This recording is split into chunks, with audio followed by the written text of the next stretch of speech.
Nadie ha demostrado más desprecio por otras naciones y por el bienestar de su propio pueblo que el depravado régimen de Corea del Norte. Responsable de la muerte por hambre de millones de norcoreanos, del encarcelamiento, la tortura, el asesinato y la opresión de su propio pueblo. Los Estados Unidos tienen gran fortaleza y paciencia, pero si nos vemos obligados a defendernos o defender a nuestros aliados, no tendremos más remedio que destruir totalmente a Corea del Norte. Esta es una misión suicida del hombre cohete y su régimen. Estados Unidos está listo, dispuesto y con la capacidad para hacerlo, pero esperamos que eso no sea necesario. Para evitar esas cosas fue creada la ONU. Vamos a ver cómo actúa. Eso es duro. Tenemos un panel aquí bastante amplio, con 2 segmentos dedicados a esta comparecencia del presidente Trump en las Naciones Unidas, su debut en Naciones Unidas. Isadora Velázquez, abogada y analista política, gracias por estar con nosotros esta noche, Isadora. Álvaro Alba, periodista de Radio y Televisión Martí, historiador, escritor, con un doctorado en historia, muchas gracias por estar con nosotros. El doctor Daniel Díaz Leiva, abogado y analista político, gracias. Y Iván Medina, abogado y analista internacional, venezolano. ¿Por qué tenemos aquí cubanos, venezolanos, puertorriqueños en este panel, que es un retrato de lo que somos nosotros? Pues simple y sencillamente porque los 2 temas, entre los temas que trató el presidente, está Corea y Venezuela. Vamos primero con estos 2 temas y después pasamos al tema de Irán y de Cuba en el próximo segmento. Isadora, tu evaluación de la forma en que habló el presidente hoy, de forma enérgica. Antes habíamos escuchado a un Chávez decir, esto huele a azufre, después que habló el presidente Bush. Eso no se ha visto en se ha visto la agresión por parte del presidente de Estados Unidos. Lo que hay que darle crédito esta vez al presidente es que fue consistente en una administración en la cual constantemente está cambiando de opinión y vemos temas contradictorios. Aquí vimos un presidente que anteriormente había hecho un comentario de Fire and Fury, el cual la Casa Blanca dijo fue un comentario improvisado, no fue algo escrito. Esto fue un discurso escrito que fue detallado y fue al grano con el mismo tema de Fire and Fury, consistencia en contra de Norcorea. Reacción de Norcorea a partir de ahora. Estamos en una escalada retórica por lo menos. Pero, ¿qué podría pasar? Bueno, mira, el embajador norcoreano se fue antes que empezara el discurso. Se quedaron allí los secretarios tomando nota. Perdón, vamos a explicar por qué se fue. Porque en el departamento de prensa, lo que hemos cubierto las Naciones Unidas, el discurso se lo dan por adelantado casi siempre. Y entonces, seguro Norcorea ya lo había traducido y ya sabía lo que era. Ya tenía el adelanto de lo que iba a hablar. Y mira, esto del hombre cohete es hereditario, porque ya la revista The Economist en el 2006, la portada se la dedicó al padre de Kim Jong-il, a Kim Il-sung, como el hombre cohete, porque fue el que empezó a desarrollar todo el sistema balístico de su país. Aquí, claro, no fue una originalidad del presidente Trump, ya se le viene diciendo a los gobernantes norcoreanos este apodo porque vienen desarrollando, a pesar de la crítica y de las sanciones internacionales, un sistema de cohetes y una cohetería que pone en peligro la paz regional. Lo que sí ahora vamos a ver a los países vecinos de Corea preocupados cuál va a ser la reacción de Pyongyang.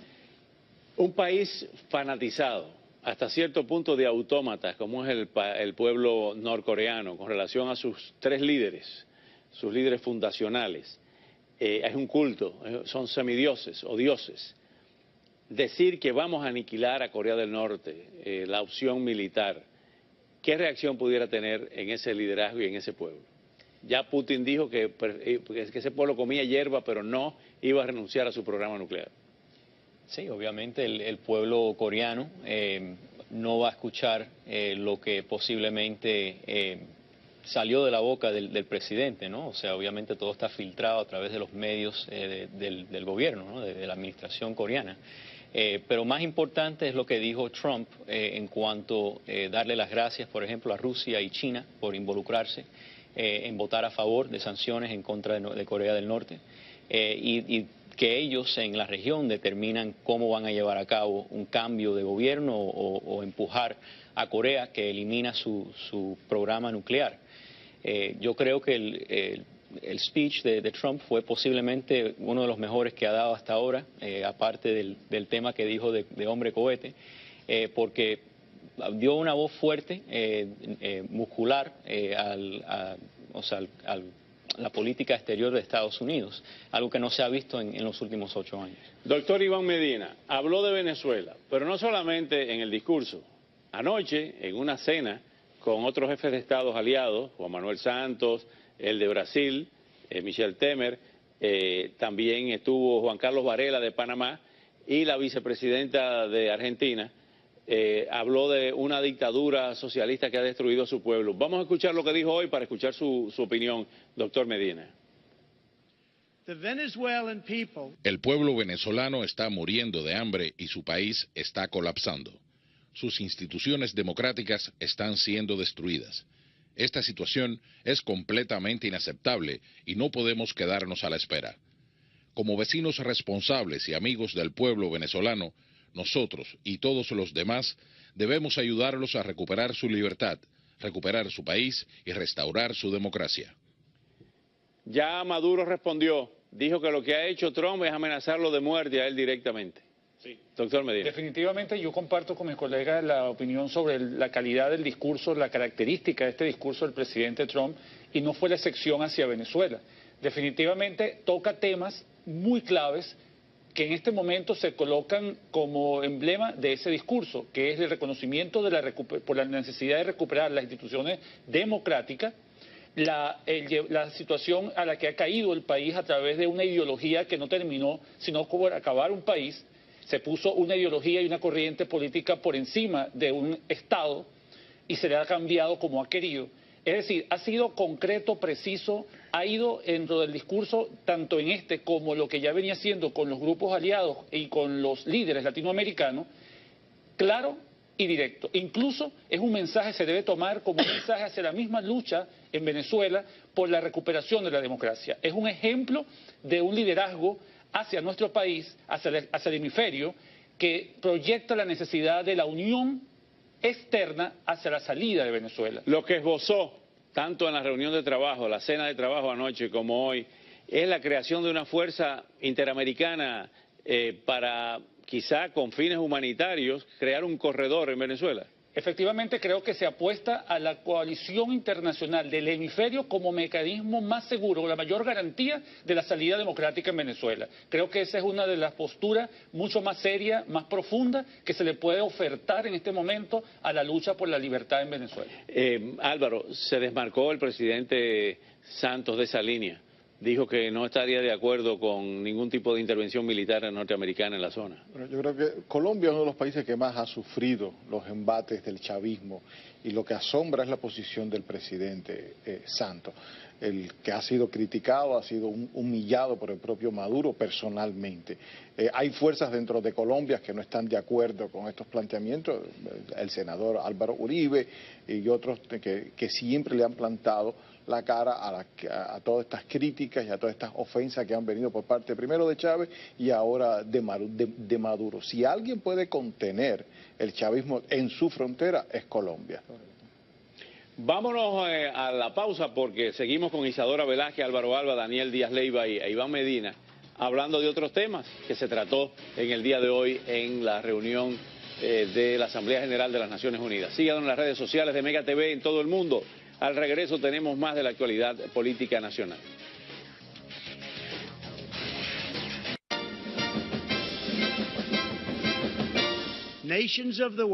Las naciones del mundo deben asumir un mayor papel en promover sociedades seguras y prósperas en su región.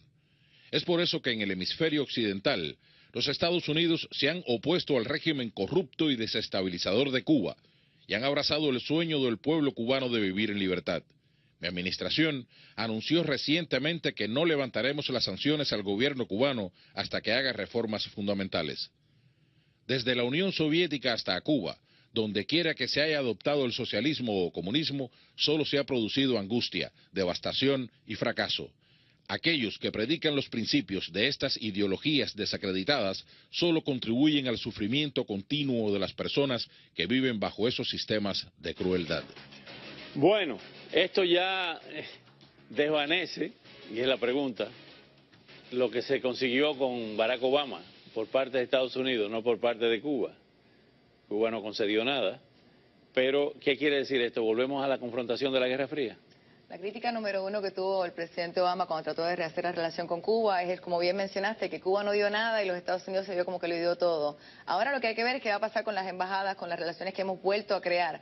Hay que, en mi humilde opinión, no me parece que han sido relaciones muy extensas, pero sí hay que tener en mente que Cuba pensaba que eventualmente el embargo se iba a eliminar, iba a haber una cierta economía que iba a beneficiarle, y el presidente claramente está diciendo que eso no va a pasar. Álvaro Alba, ¿qué lectura de este discurso tan duro, directo a la cabeza de Raúl Castro? Mira, el presidente cuando estuvo aquí en Miami en junio pasado fue bien claro con respecto al término de las negociaciones, de las relaciones y a cualquier intercambio, cualquier conversación con La Habana. Hoy ha dicho que es un gobierno corrupto y desestabilizador.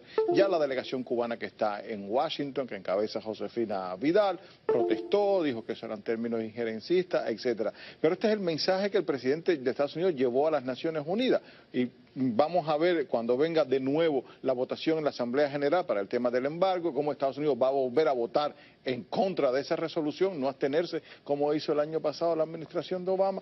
Y lo importante con respecto a La Habana es que el tema del ataque a los diplomáticos no se ha resuelto y ha sido una piedra que La Habana se ha encontrado en el camino para buscar en Estados Unidos recursos financieros y créditos que nadie la tenía en el mapa hasta hace unos meses atrás. ¿Cierran la embajada?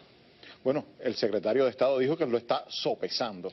Daniel Díaz Leiva, ¿quién escribió ese discurso del presidente? Stephen Miller, la persona que ha reemplazado a Steve Bannon en la Casa Blanca. Un discurso muy duro. Muy bueno, en mi opinión. ¿Van a cerrar la embajada? Posiblemente. Yo creo que reiteró hoy una política que ayudó a desarrollar el congresista Mario Díaz-Balart y el senador Marco Rubio aquí en Miami. Así que estoy totalmente de acuerdo en lo que estaba diciendo. ¿Qué quiere decir cerrar la embajada? ¿Que vuelve a nivel de sección de interés? Correcto, correcto. Y menos posibilidad de intercambios, definitivamente eliminar muchas interacciones comerciales con agencias que, aunque no lo digan o no lo declaran, administrado por militares en el ejército cubano, que son parte de la nomenclatura cubana. Así que es una política, a mi juicio, positiva en cuanto a Estados Unidos y Cuba. Doctor Medina, ¿qué se ha dicho en Venezuela de este discurso? No, definitivamente el contenido de este discurso ha ocupado en Venezuela en el día de hoy la atención y el centimetraje mediático del gobierno, puesto que han pasado el día analizando cada una de las palabras, por supuesto traducido al lenguaje propio del régimen, necesario para ello, para consolidar la atención sobre ello, pero han ocupado todo su tiempo en ello, catalogando como una traición a la democracia misma la intervención de sus palabras en su gobierno y en el sistema venezolano. Eso es propio. Y por otra parte, el pueblo, en la lucha por la recuperación de la democracia, ha reconocido que estos temas tocados en este discurso son superiores al tema de un momento de diálogo retomado recientemente. De hecho, en el día de hoy, el tema de la figura de diálogo como garantía de recuperación de los escenarios políticos y de la democracia en Venezuela pasó a un segundo plano. El día de hoy, los críticos opositores en Venezuela, gran parte de ellos, le están dando características de diálogo exploratorio, más que de diálogo con contenido hacia la salida del gobierno, ¿no? Quiero pensar que definitivamente toda esta propuesta que viene de afuera va a motivar el verdadero liderazgo que debe existir para la conquista de la justicia y del derecho en Venezuela. Ahora bien, en una última ronda, doctor Daniel Díaz Leiva, esto nos lleva a una especie de preguerra fría donde hay escalada retórica con Cuba, escalada retórica con Venezuela, escalada retórica ni hablar con The Rocketman, el hombre cohete, que por cierto es un cohete muy ancho, ¿no? Kim Jong-un. Y también con Putin, el tema ruso. ¿En qué va a parar eso? El caso de las investigaciones de Mueller y de Manafort. Mira, lo importante es tener claridad. Y eso es lo que hemos visto hoy. Ha hablado muy claro, muy directo, ha llamado a los corruptos, a los regímenes que están, los rogue regimes, lo que son. Y eso es importante en esta situación en la política exterior de Estados Unidos. Álvaro e Isadora, su lectura de esto, esta escalada con varios regímenes. Yo creo que la Guerra Fría, la segunda parte de la Guerra Fría la comenzó Putin en el 2012, a pesar de los deseos que tenía la administración de Barack Obama de tener un nuevo reajuste de las relaciones, como le dijo al entonces presidente Medvedev cuando Putin era primer ministro. Isadora, Lo 5 que segundos. veo son puras amenazas. Siempre estamos pendientes de quién ataca primero y dependiendo de quién ataque primero veremos cómo termina. Gracias. Regresamos de inmediato. 645.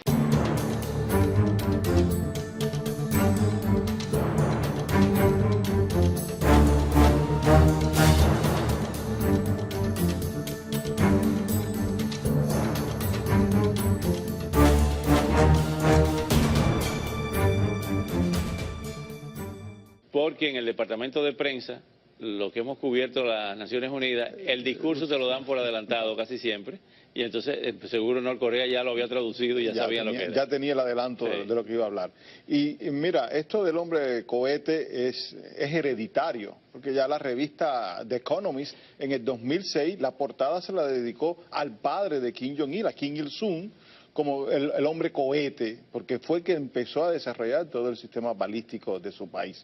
Aquí, claro, no fue una originalidad del presidente Trump, ya se le viene diciendo a los gobernantes norcoreanos este apodo, porque vienen desarrollando, a pesar de la crítica y de las sanciones internacionales, un sistema de cohetes y una cohetería que pone en peligro la paz regional. Lo que sí ahora vamos a ver a los países vecinos de Corea preocupados cuál va a ser la reacción de Pyongyang. Un país fanatizado, hasta cierto punto de autómatas, como es el pueblo norcoreano, con relación a sus tres líderes, sus líderes fundacionales. Es un culto, son semidioses o dioses. Decir que vamos a aniquilar a Corea del Norte, la opción militar, ¿qué reacción pudiera tener en ese liderazgo y en ese pueblo? Ya Putin dijo que ese pueblo comía hierba, pero no iba a renunciar a su programa nuclear. Sí, obviamente el pueblo coreano no va a escuchar lo que posiblemente salió de la boca del presidente, ¿no? O sea, obviamente todo está filtrado a través de los medios del gobierno, ¿no? De la administración coreana. Pero más importante es lo que dijo Trump en cuanto a darle las gracias, por ejemplo, a Rusia y China por involucrarse en votar a favor de sanciones en contra de Corea del Norte y que ellos en la región determinan cómo van a llevar a cabo un cambio de gobierno o empujar a Corea que elimina su programa nuclear. Yo creo que el speech de Trump fue posiblemente uno de los mejores que ha dado hasta ahora, aparte del tema que dijo de hombre cohete, porque dio una voz fuerte, muscular, a la política exterior de Estados Unidos, algo que no se ha visto en los últimos 8 años. Doctor Iván Medina, habló de Venezuela, pero no solamente en el discurso. Anoche, en una cena con otros jefes de Estados aliados, Juan Manuel Santos, el de Brasil, Michel Temer, también estuvo Juan Carlos Varela de Panamá y la vicepresidenta de Argentina, habló de una dictadura socialista que Siempre le han plantado la cara a todas estas críticas y a todas estas ofensas que han venido por parte primero de Chávez y ahora de Maduro. Si alguien puede contener el chavismo en su frontera es Colombia.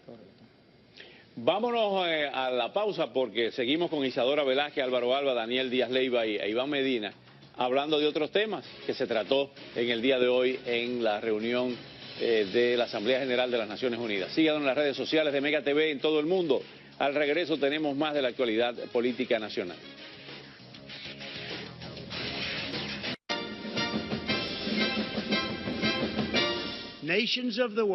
Las naciones del mundo deben asumir un mayor papel en promover sociedades seguras y prósperas en su región.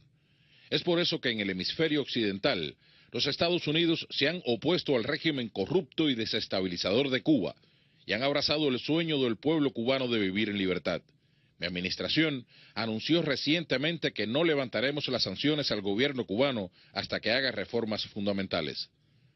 Desde la Unión Soviética hasta Cuba, donde quiera que se haya adoptado el socialismo o comunismo, solo se ha producido angustia, devastación y fracaso. Aquellos que predican los principios de estas ideologías desacreditadas solo contribuyen al sufrimiento continuo de las personas que viven bajo esos sistemas de crueldad. Bueno, esto ya desvanece, y es la pregunta, lo que se consiguió con Barack Obama por parte de Estados Unidos, no por parte de Cuba. Cuba no concedió nada. Pero, ¿qué quiere decir esto? ¿Volvemos a la confrontación de la Guerra Fría? La crítica número uno que tuvo el presidente Obama cuando trató de rehacer la relación con Cuba es, como bien mencionaste, que Cuba no dio nada y los Estados Unidos se vio como que lo dio todo. Ahora lo que hay que ver es qué va a pasar con las embajadas, con las relaciones que hemos vuelto a crear. Hay que, en mi humilde opinión, no me parece que han sido relaciones muy extensas, pero sí hay que tener en mente que Cuba pensaba que eventualmente el embargo se iba a eliminar, iba a haber una cierta economía que iba a beneficiarle, y el presidente claramente está diciendo que eso no va a pasar. Álvaro Alba, ¿qué lectura de este discurso tan duro, directo a la cabeza de Raúl Castro? Mira, el presidente cuando estuvo aquí en Miami en junio pasado fue bien claro con respecto al término de las negociaciones, de las relaciones y a cualquier intercambio, cualquier conversación con La Habana. Hoy ha dicho que es un gobierno corrupto y desestabilizador. Ya la delegación cubana que está en Washington, que encabeza Josefina Vidal, protestó, dijo que eso eran términos injerencistas, etcétera. Pero este es el mensaje que el presidente de Estados Unidos llevó a las Naciones Unidas y vamos a ver cuando venga de nuevo la votación. Ha destruido a su pueblo. Vamos a escuchar lo que dijo hoy para escuchar su opinión, doctor Medina. El pueblo venezolano está muriendo de hambre y su país está colapsando. Sus instituciones democráticas están siendo destruidas. Esta situación es completamente inaceptable y no podemos quedarnos a la espera. Como vecinos responsables y amigos del pueblo venezolano, nosotros y todos los demás debemos ayudarlos a recuperar su libertad, recuperar su país y restaurar su democracia. Ya Maduro respondió, dijo que lo que ha hecho Trump es amenazarlo de muerte a él directamente. Sí. Doctor Medina. Definitivamente yo comparto con mis colegas la opinión sobre la calidad del discurso, la característica de este discurso del presidente Trump, y no fue la excepción hacia Venezuela. Definitivamente toca temas muy claves que en este momento se colocan como emblema de ese discurso, que es el reconocimiento por la necesidad de recuperar las instituciones democráticas, la situación a la que ha caído el país a través de una ideología que no terminó sino por acabar un país. Se puso una ideología y una corriente política por encima de un Estado y se le ha cambiado como ha querido. Es decir, ha sido concreto, preciso, ha ido dentro del discurso, tanto en este como lo que ya venía haciendo con los grupos aliados y con los líderes latinoamericanos, claro y directo. Incluso es un mensaje, se debe tomar como un mensaje hacia la misma lucha en Venezuela por la recuperación de la democracia. Es un ejemplo de un liderazgo hacia nuestro país, hacia el hemisferio, que proyecta la necesidad de la unión externa hacia la salida de Venezuela. Lo que esbozó, tanto en la reunión de trabajo, la cena de trabajo anoche como hoy, es la creación de una fuerza interamericana para, quizá con fines humanitarios, crear un corredor en Venezuela. Efectivamente, creo que se apuesta a la coalición internacional del hemisferio como mecanismo más seguro, la mayor garantía de la salida democrática en Venezuela. Creo que esa es una de las posturas mucho más serias, más profundas, que se le puede ofertar en este momento a la lucha por la libertad en Venezuela. Álvaro, se desmarcó el presidente Santos de esa línea. Dijo que no estaría de acuerdo con ningún tipo de intervención militar norteamericana en la zona. Bueno, yo creo que Colombia es uno de los países que más ha sufrido los embates del chavismo y lo que asombra es la posición del presidente Santos, el que ha sido criticado, ha sido humillado por el propio Maduro personalmente. Hay fuerzas dentro de Colombia que no están de acuerdo con estos planteamientos, el senador Álvaro Uribe y otros que sí.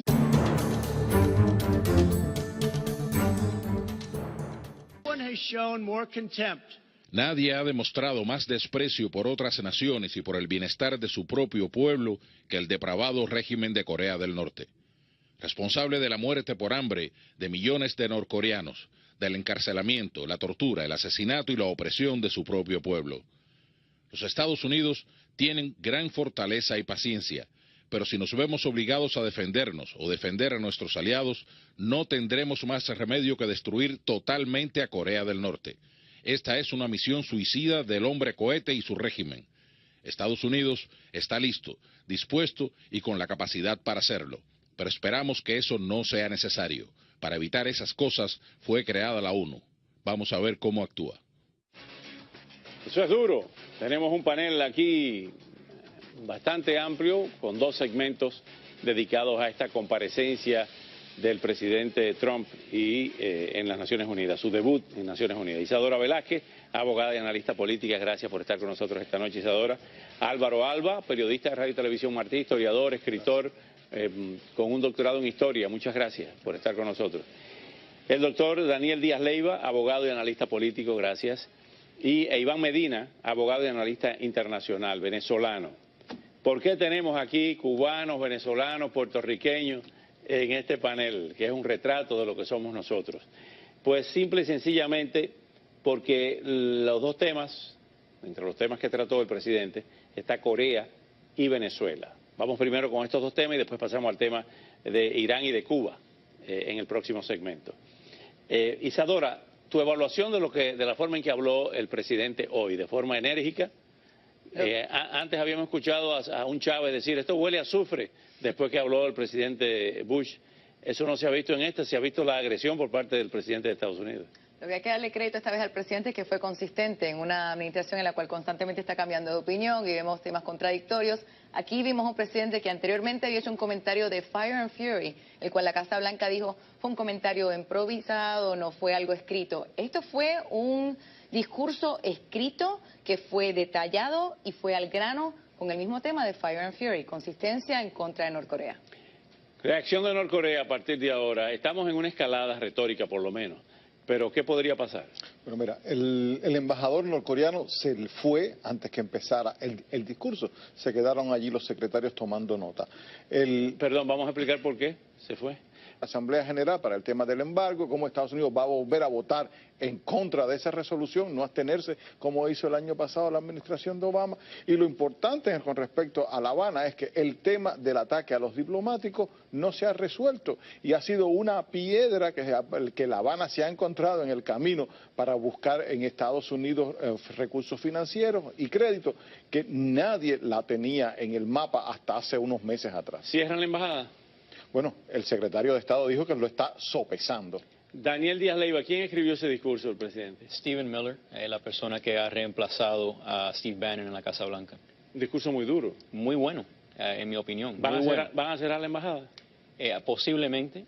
Yo creo que reiteró hoy una política que ayudó a desarrollar el congresista Mario Díaz-Balart y el senador Marco Rubio aquí en Miami. Así que estoy totalmente de acuerdo en lo que estaba diciendo. ¿Qué quiere decir cerrar la embajada? ¿Que vuelve a nivel de sección de interés? Correcto, correcto. Y menos posibilidad de intercambios, definitivamente eliminar muchas interacciones comerciales con agencias que, aunque no lo digan o no lo declaran, administrado por militares en el ejército cubano, que son parte de la nomenclatura cubana. Así que es una política, a mi juicio, positiva en cuanto a Estados Unidos y Cuba. Doctor Medina, ¿qué se ha dicho en Venezuela de este discurso? No, definitivamente el contenido de este discurso ha ocupado en Venezuela en el día de hoy la atención y el centimetraje mediático del gobierno, puesto que han pasado el día analizando cada una de las palabras, por supuesto traducido al lenguaje propio del régimen, necesario para ellos, para consolidar la atención sobre ellos, pero han ocupado todo su tiempo en ello, catalogando como una traición a la democracia misma la intervención de sus palabras en su gobierno y en el sistema venezolano.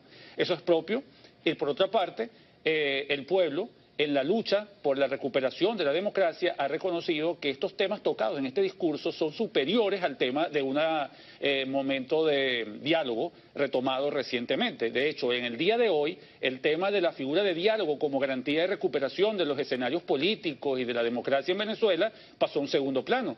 El día de hoy, los críticos opositores en Venezuela, gran parte de ellos, le están dando características de diálogo exploratorio, más que de diálogo con contenido hacia la salida del gobierno, ¿no? Quiero pensar que definitivamente toda esta propuesta que viene de afuera va a motivar el verdadero liderazgo que debe existir para la conquista de la justicia y del derecho en Venezuela. Ahora bien,